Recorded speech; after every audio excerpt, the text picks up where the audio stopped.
జరిగినదో ఏమో నాలో కొత్తగా ఉంది లోలో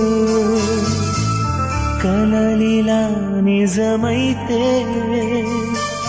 వరమిలా ఎదురైతే నాలో నీవై నీలో నేనై ఉండాలనే నా చిగురాసని లోలో పొంగే భావాలన్నీ ఈ వేళిలా నీతో చెప్పాలని ఉన్నది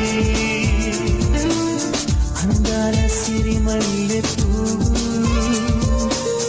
ఏ మూల దాగావు నువ్వు చిరుగాలిలా వచ్చి నీవు ఎదలోన సడిరేపినావు